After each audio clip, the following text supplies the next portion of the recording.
You're tuned into Black Hollywood Live, the world's first digital broadcast network devoted entirely to urban entertainment and pop culture. Tune in right now. Hey, I got some disco lights because I'm back. Welcome. It is Sunday, March 1st, and you have tuned into the Curvy Critic with Carla Renata at Black Hollywood Live. I am your host, Carla Renata. Well, thank you. If this is your first time joining me, please, if you're watching on YouTube, give me a big old thumbs up to let me know you were here. If you're listening via Spotify or Apple Music or iHeartRadio, please give me 5 stars to let me know that you love me, because I know that you do. And so in the chat room right now, I believe is Brandon. Brandon is a huge fan of the Disney Pixar family, so he's all about the Onward. So we'll talk about Onward a little later on. But this is Women's Month. So we've come out of award season. We're done with all the awards. The last couple of them were the NAACP Image Awards and the American Black Film Festival Honors, which all happened right behind each other last Saturday and Sunday. And we honored people like Jamie Foxx. We honored Cynthia Erivo. We honored did we honor Morgan Freeman? No, we didn't honor Morgan Freeman, but Morgan Freeman walked out and blew everybody's minds at the ABFF honors. Deion Cole hosted that. The NAACP Image Awards was awesome because Jill Scott came out and gave us a little precursor to what her 20th anniversary tour of her first CD, Who is Jill Scott? She's touring around the country doing that. So she gave us a little precursor to that with some of her songs. And there's this one song that she has, I think it's called Is It the Way You Love Me? And there's this one line where there's a whole bunch of lyrics where she talks about how she prepares for her day, to get on with her day. And she talks about, putting on her jacket, grabbing her keys, going to work. She gets up, makes some breakfast, toast, 2 scrambled eggs, juice, and then she says grits. And she sings grits, and it's like she just draws out the word grits, but every woman in the house knows that song. And so when she got to the word grits, people as loud as they possibly could just sang grits, and it was pure, unadulterated comedy, and I was there for every single solitary second of it. But if you did not see the NAACP Image Awards in real time or the American Black Film Festival in real time, if you go to the American Black Film Festival Twitter page, you can see excerpts from the different award ceremonies there in different clips. If you did not see the NAACP Image Awards, I'm pretty sure you can find clips of that on YouTube. So, having said that, we're done with award season. It was very predictable as usual. We know what I thought about a plethora of things, especially when it came to women and people of color, so I won't reiterate that sentiment. But what I will do is, now that we're into Women's Month, I want to honor women. So what I first want to start doing is talking about everything that I'm going to talk about today. Ironically enough, just happens to be on Netflix, except for one thing that's on Apple TV. But everything is on Netflix. And one of the things that I saw was a documentary called She Did That. She did that. Check. This young lady named Renae Bluitt was a budding entrepreneur, and she knew some other budding entrepreneurs that just happened to be women of color. She got them all together, made this documentary by herself, raising money online, and it is now on Netflix. And they were just recently profiled on the Tamron Hall show on ABC. So it's getting lots of love. And it's funny because before they profiled it on the Tamron Hall show, I was going to talk about it here on the Curvy Critic, but I just kept running out of time and couldn't get to it. So I've got time today, and I want to tell you all about it. This is a documentary that talks about breaking down the challenges and the triumphs of women trying to start and maintain a business and being their own boss. It is extremely informative for a variety of reasons. And you don't necessarily have to be a woman or a person of color or, you just have to be somebody who has an interest and a passion and a vision for starting your own business. The most prolific moment in that film was when one of the young ladies, and I can't remember right now which one it was, but one of them was talking about the fact that she had a master's degree.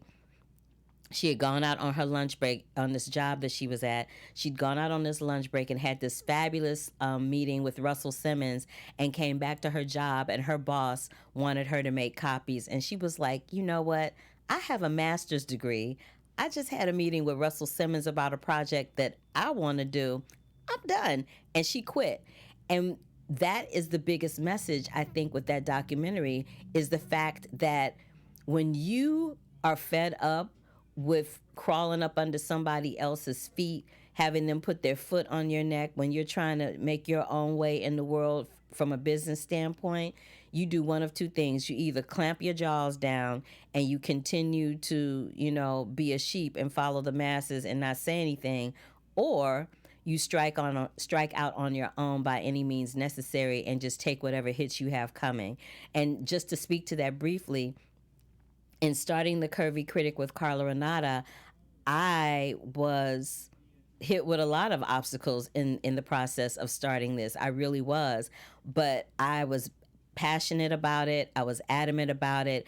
And I knew that me talking about movies as a woman of color was a void that needed to be filled because I never saw anybody that looked like me talking about movies. Everybody that I saw was a middle-aged white man. No offense to any of them. I love them, and they're the reason that and a lot of them are the reasons why I was inspired to do what I'm doing. But having said that, I never saw a woman of color talking about film. And so I was like, I have an infinite love of film, all kinds of film, except for horror. Y'all know I don't dig horror.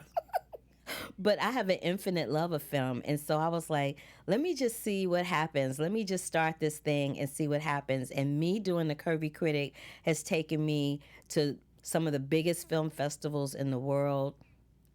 It's taken me to the Oscars. It's taken me to doing pundit work at Fox 11 Los Angeles. It's taken me to writing for Variety. It's taken me to so many different places, and I'm not done yet. So it's a cautionary tale, but a really wonderful, inspiring tale. So myself and Renae Bluitt are telling you, you can do that. If she did it and I did it, you can do that, and she did that. So She Did That is on Netflix. It's streaming right now. You can watch it, and I promise you, it is a wonderful, wonderful documentary that everybody will enjoy for a variety of different reasons. I want to welcome Michael B. Hey, Michael B. boy. Hey. Back to the chat room. I love you. You're always here. Appreciate you. So moving on, what else did I want to talk about? Oh yeah, I wanted to talk about this other documentary that I saw on Netflix called They Gotta Have Us. So it's kind of like a play on words, like Spike Lee's She's Gotta Have It, They Gotta Have Us. And basically what that means is it's a documentary that is chronicling the history of Black people as actors, producers, and directors in cinema over the decades, over the beginning of time until now, and how our images have evolved, how directing those images has evolved, how producing those images have evolved, and they they highlight and profile some of the best of the Black talent that we have, like Ruthie Carter, who was the first woman to win an Oscar for costume design, Diane Carroll, who we recently just lost, who was the first woman to be a female lead on a network television program. Spike Lee is one of the people that speaks. Sidney Poitier is one of the people that speaks. Harry Belafonte is one of the people that speaks. The late John Singleton. And they all talk about the image of Black film from an acting, directing, producing standpoint. It is absolutely a must-see. And I realize that most of these things that I'm talking about today should have actually been talked about during Black History Month, which literally ended yesterday because we got one extra day. Just had to throw that in there. But it doesn't matter when I talk about them. It just matters that I talk about them. And as long as I talk about them and I talk about them to you, then you're knowing about it, and then you can tell somebody else, and they can tell somebody else, and they can tell somebody else. And that's how we get people to see these projects that normally wouldn't get seen. So it's called They Gotta Have Us. It is streaming on Netflix right now. Last but not least, um, my girl Octavia Spencer. I was so happy to run into her at the Spirit Awards. I went to the Spirit Awards ceremony, and I ran into her there. Now she's been working on a project about Madam C.J. Walker, which is based on a book by Madam C.J. one of Madam C.J. Walker's granddaughters, and it's called Self-Made: The Madam C.J. Walker Story. It begins streaming on Netflix on March 6th, so it's not up just yet because today is March 1st. So by the time I come back next week, this would have already started to stream, right? But when I tell you, you are going to lose your mind when you see this.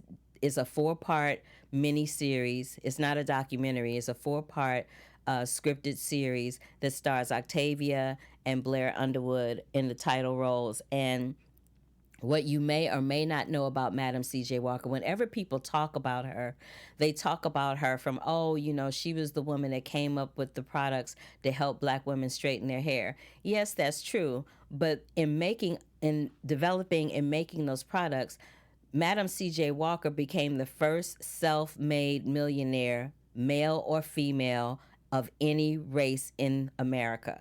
That's the important thing that you want to take away about her. She was the first self-made millionaire, and she lived right next door in upstate New York next to the Rockefellers. Now think about that. This is like 1930s, maybe a little before that we're talking about, and this is a black woman in America who's living next door to the Rockefellers. Just ponder that for a second.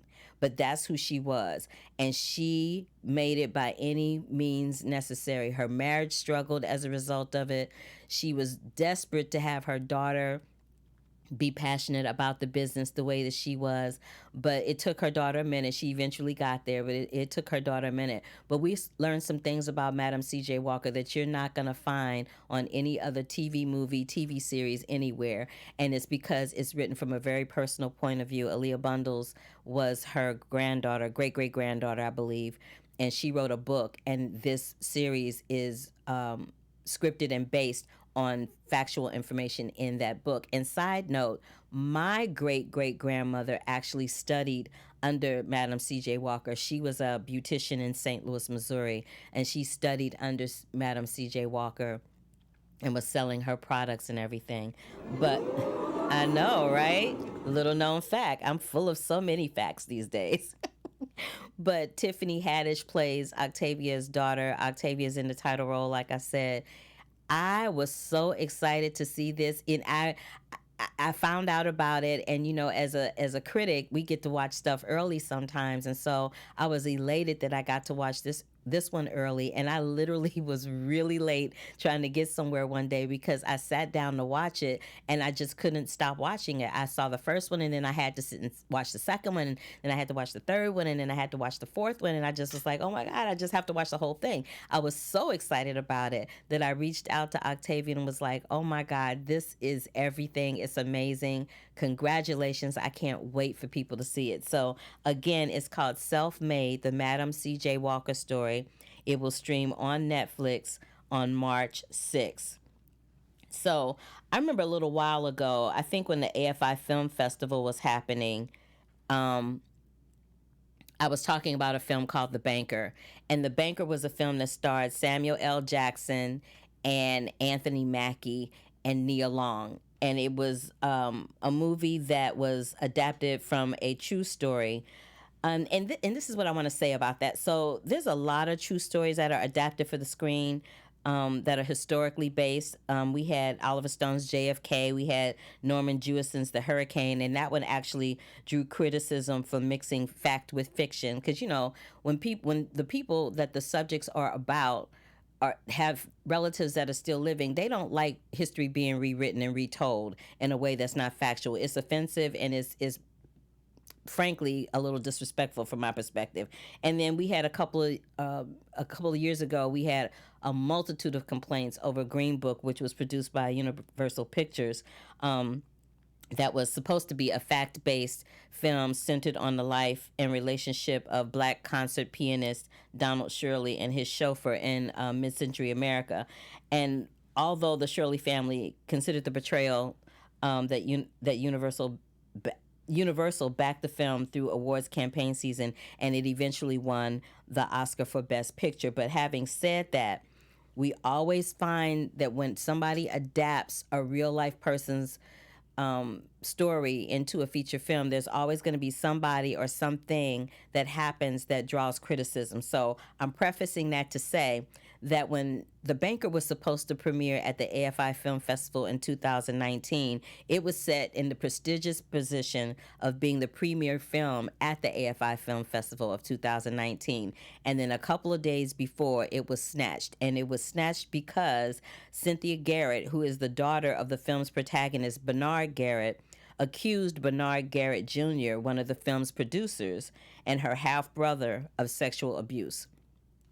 So, because of those allegations, because not having all the facts, AFI and Apple TV thought it was best to snatch the picture and pull it until they got all the facts and worked everything out. Well, so now, it should also be noted that Bernard Garrett Jr. was one of the producers on the film, and he was helping them to, I guess, get the facts together about his dad. But his name has since been pulled from the IMDb credits as producer of the film.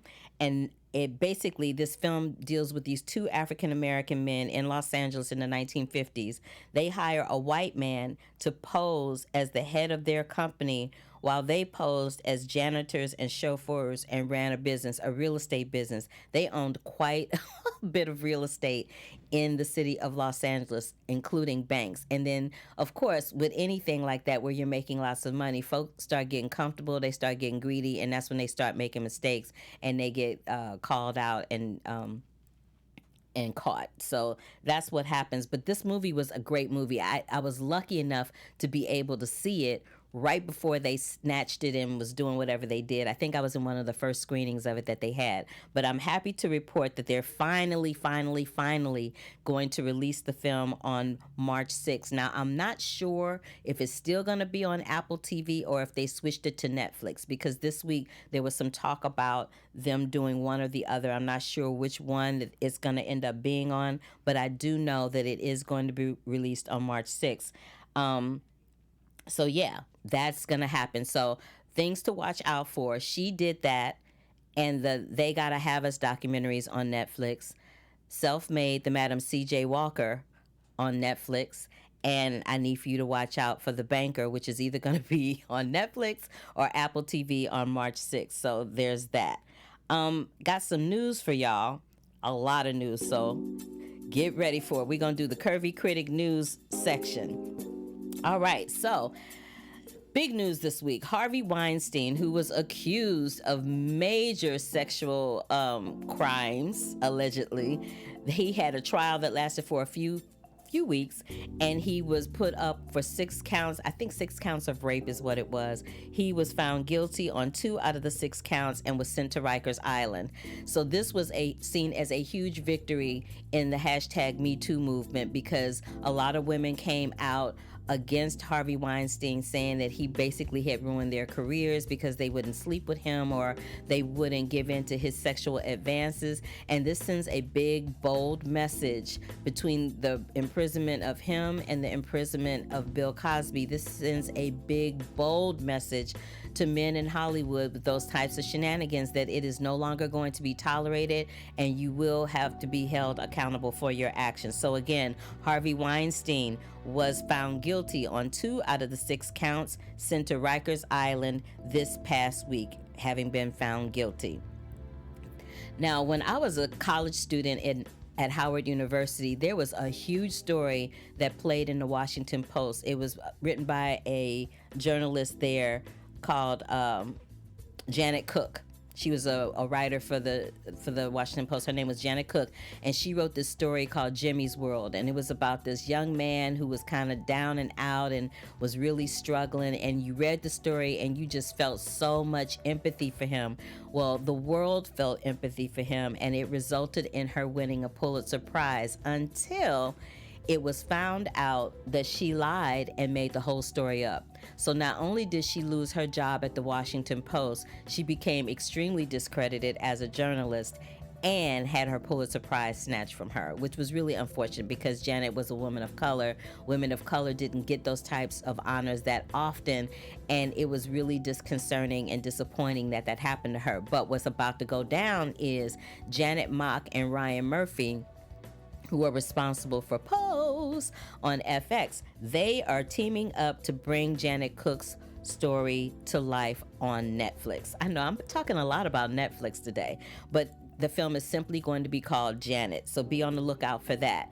Also be on the lookout for Universal Pictures, NBC Universal, had a film out in 2019 called Night School to star Tiffany Haddish and Kevin Hart. Well, Kevin Hart is bringing that to NBC television, turning it into a sitcom starring Shanola Hampton, and he will be the executive producer of that. Letitia Wright, who we know and love from the Black Panther, is going to be in a film called The Silent Twins, The Silent Twins, by investigative journalist Marjorie Wallace. It's a chilling true story that follows twin sisters who were entirely silent, communicating only to each other in a private language. They became obsessed with writing fiction, boys, and crime in their teens, but their intense bond ultimately turned into something more dangerous. So be on the lookout for Letitia Wright in the film The Silent Twins. Zazie Beetz and Oscar winner Melissa Leo are set to star in a drama called Shelter. Now, desperate for shelter, the duo returns to Leo's home in a rural Minnesota where they fake an illness in hopes of quickly getting back on their feet. So that's going to be interesting, but I'm more excited to see Melissa Leo. I love Melissa Leo. And then two people of color that we both know and love from The Walking Dead. The Walking Dead, Denai Guerrera and Coleman Domingo both have gotten first look overall deals. Coleman's first look deal is with AMC, the American Movie Channel, and Denai Guerrera's overall deal is with ABC Studios. So congratulations and a big old thumbs up to them. Deadline has confirmed that a new Star Wars feature is in the works. And you know, I'm all about the Star Wars. I'm walking around with a Star Wars bag, a Coach bag that has Star Wars in big old silver letters on it. So I'm all the way live for this one. It's with Slate filmmaker J.D. Dillard and Luke Cage and Agents of S.H.I.E.L.D. screenwriter Matt Owens. But those with knowledge say that it's not definite whether it's for Disney Plus or for the big screen. Don't matter to me. This is another Star Wars story, so I'm down for all of it. Reportedly, the project will take place on the hidden Sith planet of Exegol, which was introduced last December in Star Wars: The Rise of Skywalker. Now, Nia Long, I forgot to say Nia Long is also in The Banker, which is coming out on March 6th. She is now going to be executive producing and starring in a drama called Dreams of the Moon. It's set in 1971 against the backdrop of the secret NASA Apollo 16 training mission, and the independent film tells the story of an African-American teenage girl who dreams of becoming an astronaut in her small mining town. And last but not least, Oscar winner Anthony Hopkins is starring as Mike Tyson's trainer, Cus D'Amato, in Cus and Mike. Now, the story is of Mike's legendary trainer, Cus D'Amato, and how he molded the award-winning fighter, into becoming the youngest heavyweight title winner ever and one of the most ferocious boxers of his generation. And that is it for the Curvy Critic news. Hey, the Curvy Critic Minute here at Black Hollywood Live. That was a lot of news though, yo. I just had to get it all in. I had to tell you all about it, but it was a lot going on. Let's see what we're talking about in the chat room. Michael B's talking about bye Harvey and damn it Janet. Oh, you're hilarious. I kind of love you for that. But that was a lot of news. A lot of it was really good, except for the Harvey Weinstein news. I mean, it's good for women all over the world who are being harassed and, mistreated, but it's kind of bad for him and those type of men that engage in those types of shenanigans. So, bye, boy, bye. And there's that. So next week, I have an interview coming up with a filmmaker that I adore. Her name is Eliza Hittman. She is the director and the screenwriter of a film called Never, Rarely, Sometimes, Always. And I talked about it when I came back from Sundance, but I'm going to talk to her a little bit more about it. The subject matter of the film deals with abortion. So it's not for the faint of heart and it's not of light fare, but I'm really interested to see what she has to say about it because it was a heavy film, but it was a film that I feel needs to be seen and needs to be talked about. So I'll talk to her about that and we'll get some more information on her about that. And then we're also going to talk about maybe we'll talk about The Quiet Place 2 and The Climb and a couple of other things that are coming up. We'll see.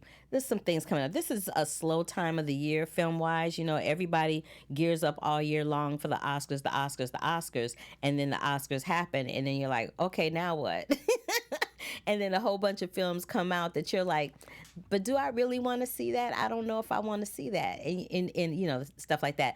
And I know The Invisible Man is in theaters. And like I said, I don't do horror, so I did not see The Invisible Man. But sources tell me that it is a very good film and that it's more thriller than horror. So if it's a thriller, I can handle thrillers. Horror, not so much. And I kind of love Elizabeth Moss, so I might have to go see it and talk to y'all about that. Last week when I wasn't here and I sent a little video in, I did talk about Onward, so I'll just talk about that again real fast since it is coming to theaters on March 6th.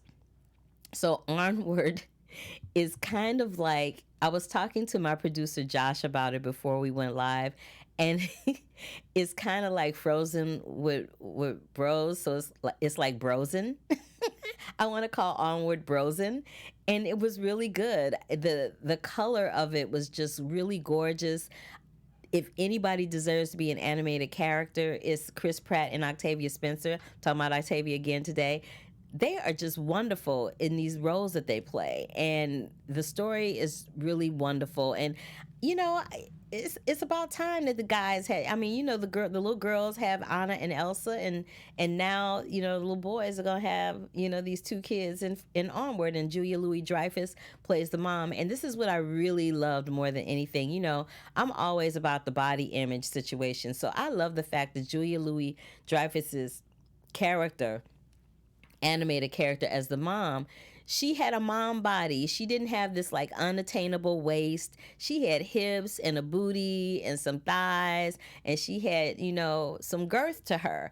And most of the time when you go and you see some older cartoons, the cartoon moms or the women in the cartoons always have like these unattainable waistlines, these waistlines that look like they're 14 inches round, and they're really skinny. And there are some people in life that look like that, there really are, but most people that are walking around in life, they got a little girth to them, they got a little hip, they got a little booty action, some of them got a little tummy, some of them got some little thighs, some of them be eating too many Twizzlers and you can see that cottage cheese from the thighs coming through the pants. I'm just saying, you know who you are.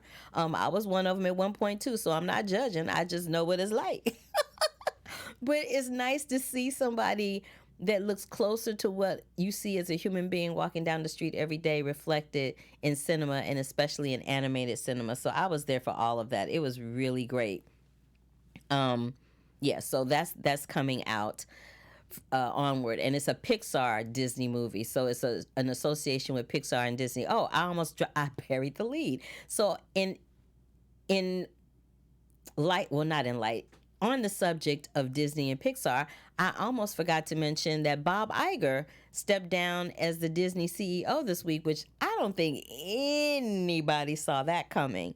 So it's real interesting. And then there was some drama with the Lizzie Mcguire franchise because they were supposed to be on Disney Plus, but Disney said that what was pitched about Lizzie McGuire is not what Disney Plus wanted to do with it. So they were like, yeah, why don't you just move us on over to Hulu so we can do what we want to do? And I believe that's possibly what happened, but between that and Bob Iger stepping down, it was a whole lot going on this week with Disney. I was like, yikes. And on a personal note, y'all know that I recur as an actress on NBC's Superstore, and Superstore is the number one show on the NBC network sitcom wise. Well, this week we got the unfortunate news that our star and executive producer of Superstore, America Ferrera, will not be returning after completing the shooting of season 5, which we're currently in. I think there's maybe 2 or 3 more weeks of shooting for season 5, and then we're done. And so will she be. So that particular day that news was announced, my phone was blowing up. It was like ding ding ding ding ding, and I thought my phone was about to blow up. I thought something was wrong with my phone, because my phone never does that, and I never get that kind of action on my phone. I don't get text messages and emails and phone messages and things like that, but I did that day, and everybody's like, oh my God, what's happening? Do you know? Even if I did know, I can't tell you, but what I do know is this: if it were not for America Ferrera, somebody that looks like me would not be on Superstore, looking like a real person with a real life and a real body. So for that, I will be forever grateful to her and the executive producer, Justin Spitzer, for allowing me and hiring me to be on Superstore. It has been the ride of a lifetime. And if season 6, we got picked up for season 6, and if season 6 goes well, I'm down for all of it. And if it doesn't, I've had the best time ever. I've been on a lot of television shows, been on a lot of sitcoms, guest starring and co-starring and recurring, but I'd never been on a show that was number one at its network, and Superstore is that. And the people there are A plus, number one all the way. I love working with them. I enjoy being in their company, and it's just been so much fun. So I hope that people will continue to watch Superstore when season 6 does come up, and that they will support us in spite of the fact that America will no longer be with us. But I'm sure she'll be supporting us as well. But I had to give her a shout out and tell her thank you. But that was some big old news that hit my phone. I was not ready for any of that. I really was not. So Michael B says, I don't know why folks are shocked by that. He said he was going to leave, I think, last year. I think he's talking about Bob Iger. I think maybe people forgot. And I think that people just weren't ready for it, because it was like right after award season was over, Disney Plus seemed to be doing really well. And folk were just like, oh no, Bob Iger stepping down. But this is the thing. The entertainment business is very cyclical. Whether you are a CEO, whether you're a critic, whether you're a producer or writer, it's a very cyclical business. And so you have to ebb and flow with the changes. And you can't be there forever. There's not going to be any TV show that's going to be on television forever. There's not going to be any CEO that's going to run a company forever. There's not going to be, some directors are not going to direct forever. You know, that stuff is stressful. And at some point, you have to decide whether you're going to continue to live your life for other people or whether you're going to live your life. So I'm not mad at brother. I'm like, step down and live your life, because, you know, I'm sure, I don't know how old Bob Iger is, but I'm sure he's at a place in life where he wants to enjoy the rest of his life, whatever, you know, chapter of it he has left, because he's been a CEO and he's been an executive at Disney for a really, really long time. I think he was there when I was doing Lion King, so he's been there for a minute, and or at least over 20 years. He hasn't always been the CEO, but he's always been there in some type of executive position. So, you know, I wish the brother well. I hope he does all right, and I hope, you know, that he enjoys life and continues to make a change and make a difference in that lane where he's living. So I think that pretty much does it, y'all. I have talked my booty off today. Well, no, I haven't. It's still underneath me. I cracked myself up. Anywho, but I will be back next week. And when I come back next week, like I said, I'll probably talk about like My Spy, and I have that interview with Eliza Hittman from Never, Rarely, Sometimes, Always, and some other things. I'm doing some Peter Rabbit stuff. I'm doing some Mulan stuff. So like I said, this is a really slow time of the year. In a couple of weeks, South by Southwest Film Festival will be happening. I was supposed to go there, but, you know, with the recent scare with the coronavirus situation, they had a flight attendant in SoCal that was contracted the virus. And then in Austin, like right out 47 miles outside of Austin, they were saying that there were a couple of cases there. I just didn't want to take the chance to be traveling and be confined to an airplane right now. I'm not panicking or anything. I'm just erring on the side of caution until we get a little more information and find out what's really going on, because I just don't trust the news reports that are coming out right now. They're kind of all over the place. So there's that. But having said that, I appreciate you always for coming and joining me over here at the Curvy Critic with Carla Renata at Black Hollywood Live. As I said at the beginning of the broadcast, if this is your first time here, please feel free to go into the comments section below. Let me know what you think. Let me know what you want to see. I'll do my best to try to accommodate you. I know you guys would tell me that you wanted to see more interviews, so I've tried to do more of that. Speaking of interviews, I do have an interview that I'm going to put up at some point that I did with Sterling K. Brown. I usually don't cover television because I'm on television, but Sterling K. Brown is my St. Louis homie, and I try to support him. So he plays Randall on This Is Us, and he's had a very significant storyline happening there dealing with mental health.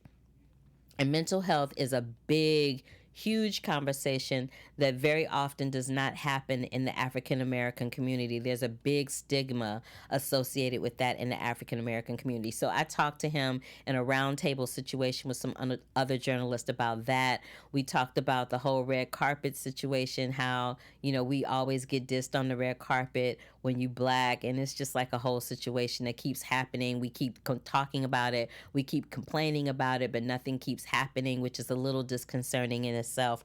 But we talk about a whole plethora of things. So I probably will just write that up, and it'll probably be a press release on the AfterBuzz site, or it might be on my site, thecurvyfilmcritic.com.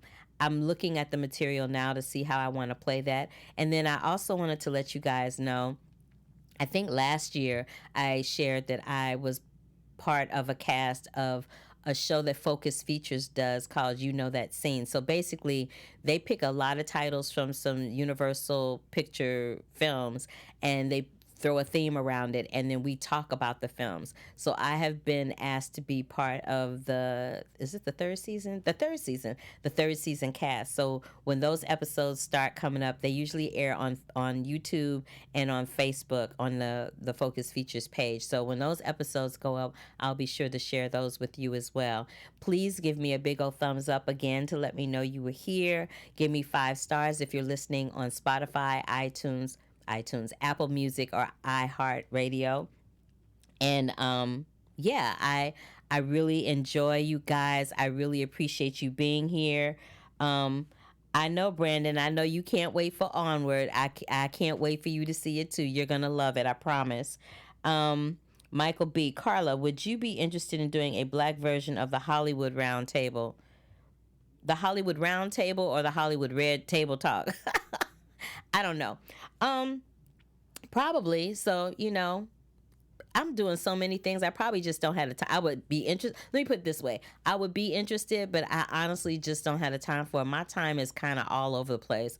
But yeah, I'd be interested in that. And I think that is a really good note to end on. So again, you guys, thank you so much for joining us at Black Hollywood Live. You can always catch me right here every Sunday at 5 o'clock, whether I'm in studio or not. I never leave you hanging. As you have discovered over the last year, I have never, ever, ever missed a show. They might be late, but I don't miss one. Ever, ever, ever. Right after this, you can catch me at AfterBuzz TV doing the General Hospital After Show, or the GH Report, as we affectionately call it here. And of course, as always, you can find me across all social media platforms at the Curvy Critic. So until next weekend, when Onward, that my boy Brandon can't wait to see. Until next week, I will see you then. Love, peace, and hair grease. Until the next time, deuces.